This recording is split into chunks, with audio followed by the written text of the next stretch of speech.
Assalamualaikum warahmatullahi wabarakatuh. Bertemu dengan saya Mr. Fred. Saya akan menjelaskan mengenai kokurikuler yang sedang berlangsung di sekolah kita tercinta ini. Kokurikuler pertama ini bertemakan inspirasi harian. Kenapa disebut inspirasi harian? Karena kegiatan kokurikuler ini melibatkan sesuatu yang sangat dekat dengan kehidupan kita. Apa itu? Kutipan. Apa sih kutipan? Ada yang sudah tahu atau ada yang masih belum tahu atau ada yang masih kebingungan? Kutipan itu penggalan suatu ucapan ataupun tulisan. Nah, itu semua kan beredar dimanapun.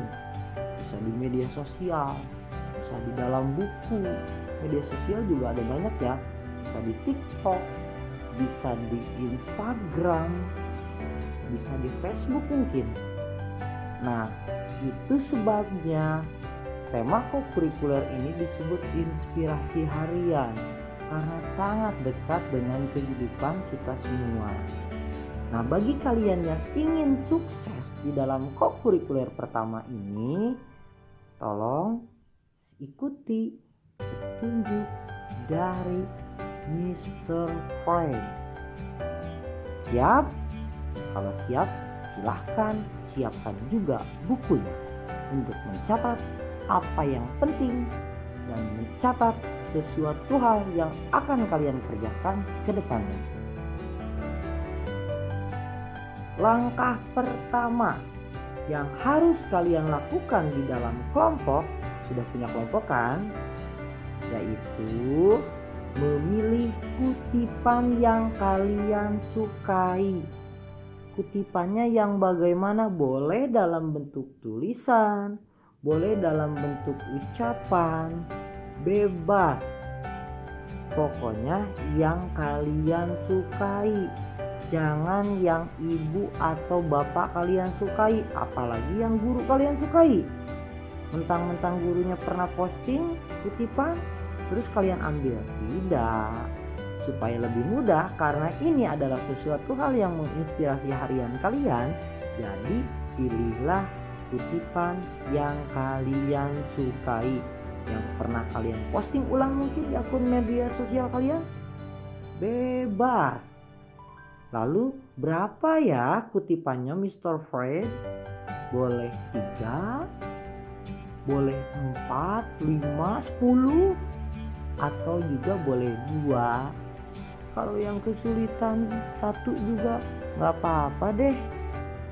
Yang penting itu adalah kutipan yang benar-benar kalian sukai. Kalau sudah kalian tentukan, lalu masuklah ke langkah berikutnya. Satu tahap telah kalian lalui dengan mulus. Baiklah, di langkah kedua ini adalah langkah yang cukup berat, seperti mendaki gunung, melewati lembah. Maka kalian harus fokus. Selain fokus, jangan lupa sarapan dulu. Jangan lupa makan dulu, supaya perutnya terisi, pikirannya semakin cemerlang. Kalian sudah nulis kan? Sudah menulis pertanyaan yang ada di dalam layar ini? Jangan lupa ditulis dulu. Kalau sudah menulisnya, kalian simak baik-baik penjelasan saya. Tadi kan kalian sudah memilih kutipannya. Nah, di pertanyaan pertama, kalian perlu menuliskan kutipan yang sudah kalian pilih tadi.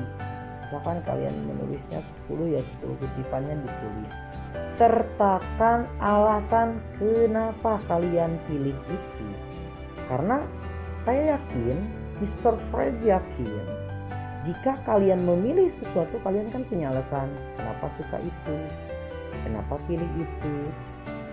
Nah, alasan itu ditulis menjadi sebuah paragraf. Pokoknya ditulis saja alasan kalian tadi. Lalu yang nomor 2, jika nomor 1 sudah selesai, Nomor 2, kalian harus mengetahui siapa penulisnya. Kadang di dalam postingan di media sosial, kutipan itu sudah ada nama penulisnya. Kalau sudah ada itu mudah.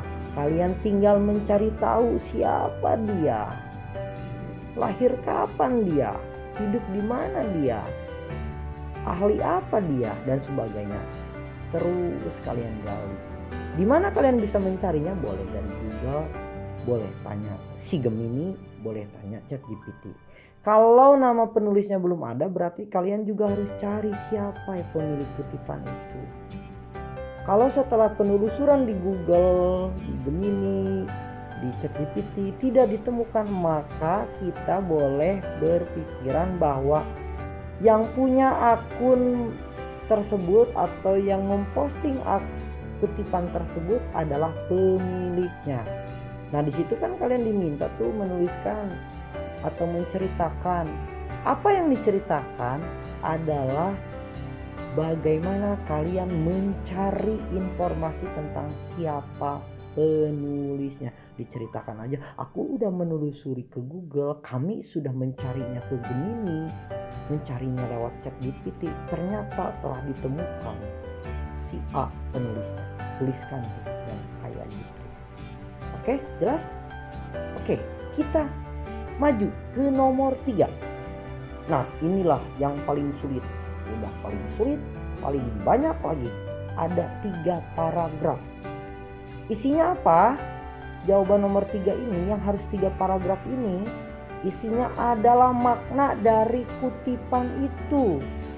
Nah, kalian kan sudah memilihnya, menyukainya, bahkan mungkin pernah mempostingnya, mengunggahnya di media sosial masing-masing. Mungkin kalian ceritakan apa maknanya menurut kalian. Tapi hati-hati ya, kalian salah memaknai. Contoh, tikus-tikus kantor.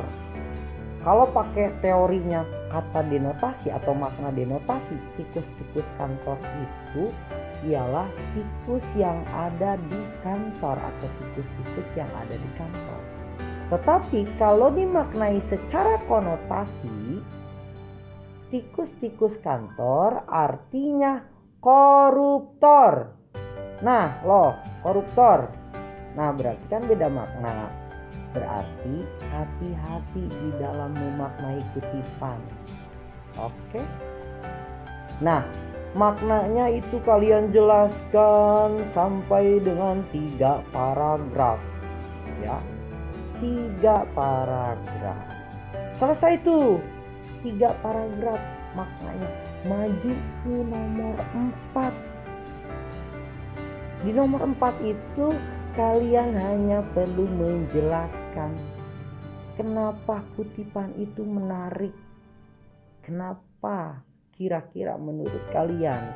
Nah, nomor 4 ini sebenarnya dekat sekali jawabannya dengan nomor 1. One.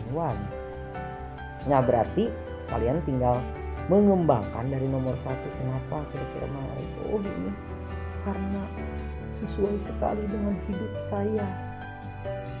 Wah, tuangkan tuh sebebasnya, sepemahaman kalian, sepengalaman kalian.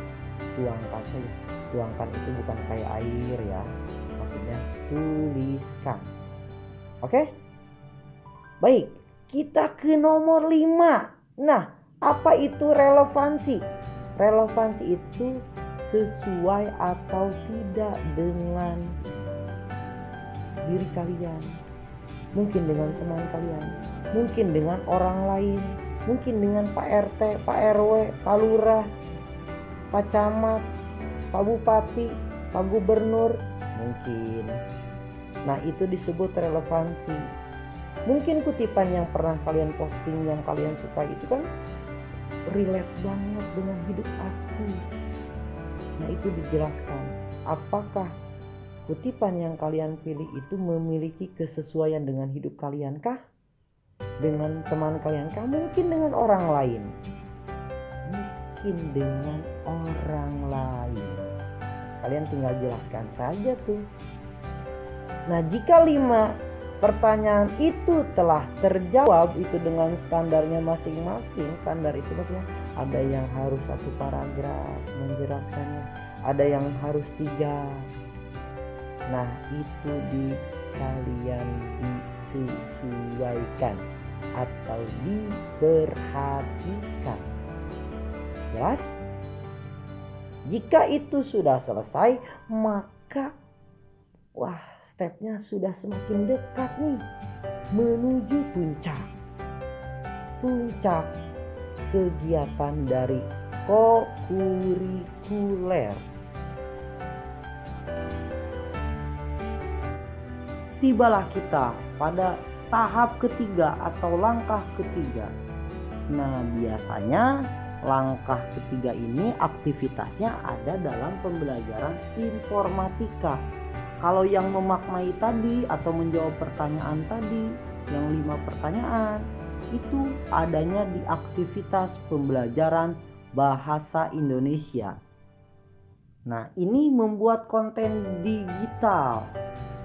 Itu ada dalam pembelajaran informatika, berkolaborasi dengan seni budaya.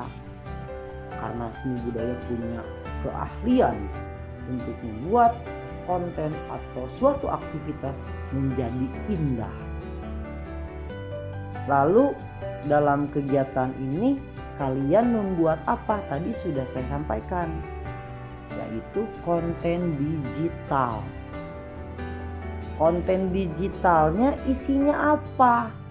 Konten digital yang kalian buat isinya itu yang tadi kalian kerjakan dalam bahasa Indonesia. Yang 5 soal tadi tuh tentang makna dari kutipan itu adalah isi dari konten digitalnya.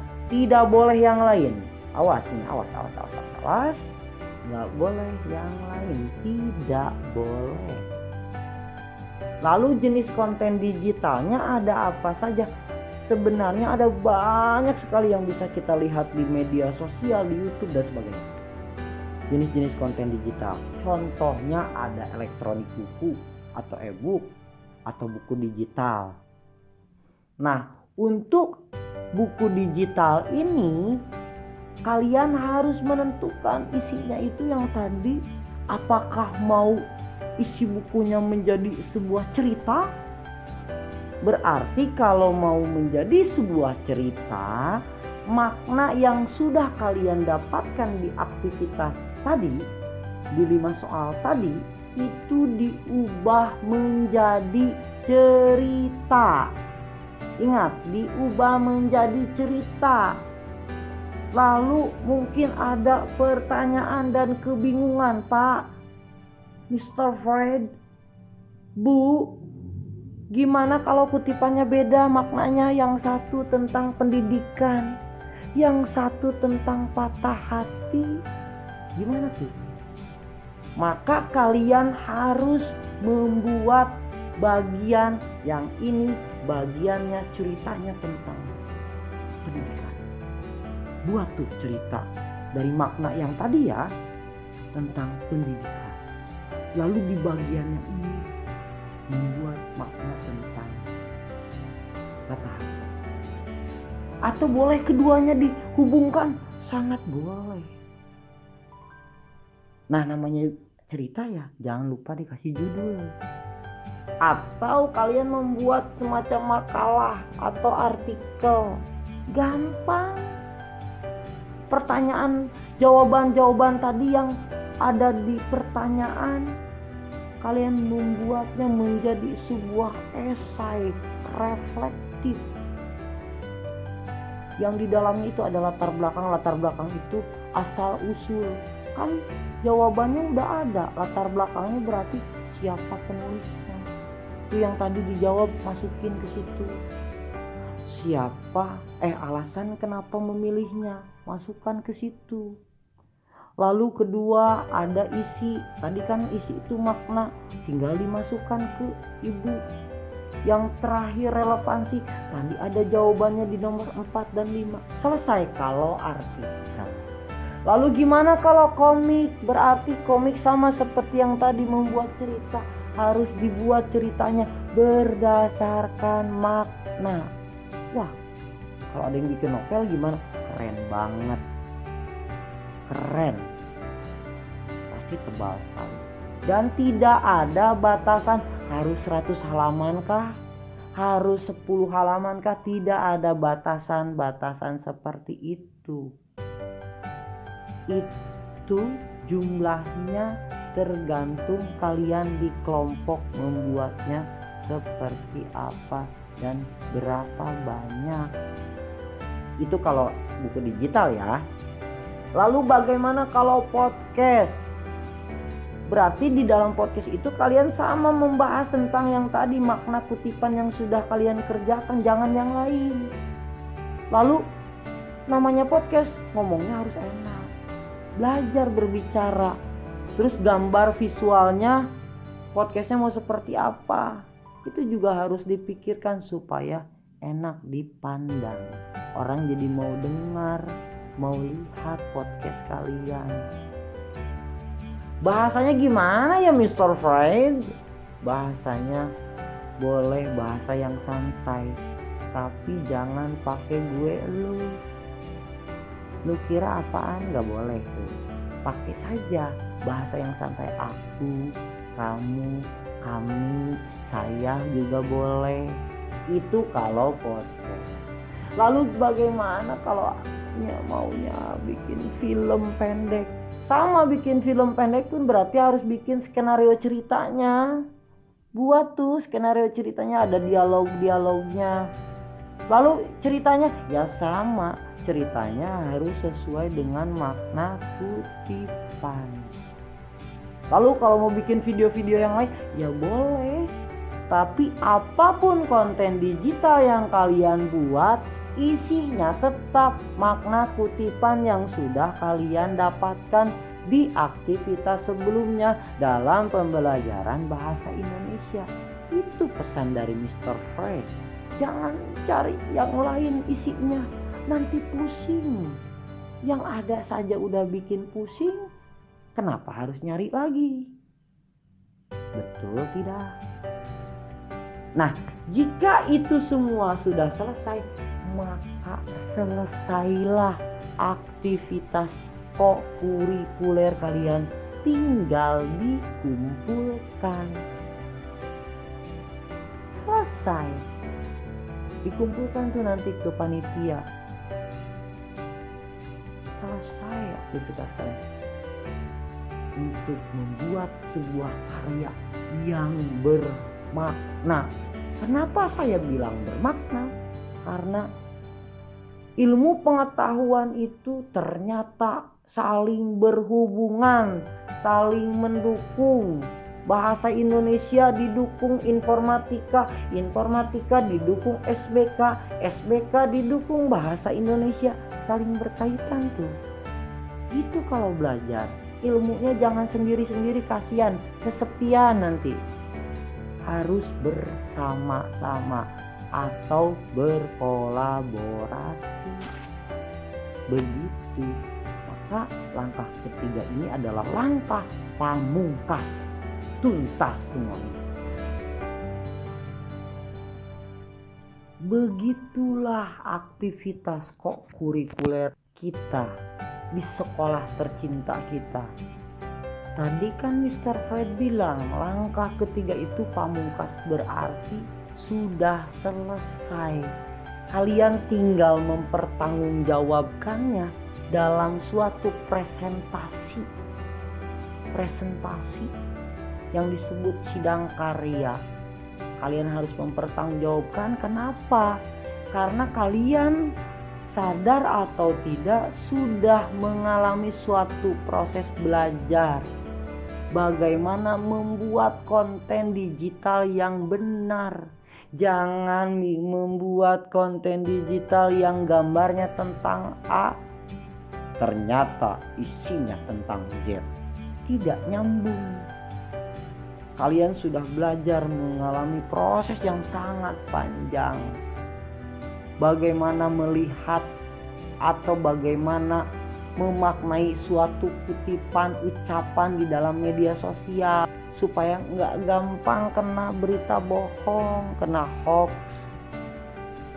Itu dialami oleh kalian secara tidak langsung. Karena kita harus juga sadar bahwa di media sosial ternyata banyak sesuatu hal atau konten-konten yang kurang sesuai. Maka kita belajar di dalam kurikuler ini. Itu poin pentingnya. Ingat, jangan takut salah. Jangan malu bertanya. Karena kalau malu bertanya, maka kalian akan tersesat di kurikuler. Ingat, orang sukses dan pintar itu adalah orang-orang yang selalu mau bertanya. Bukan diam memandang gurunya seakan-akan paham. Padahal kalian kebingungan. Maka bertanyalah agar kalian sukses di sidang karya. Sekian dari Mr. Fred. Sampai ketemu di sidang karya. Wassalamualaikum warahmatullahi wabarakatuh.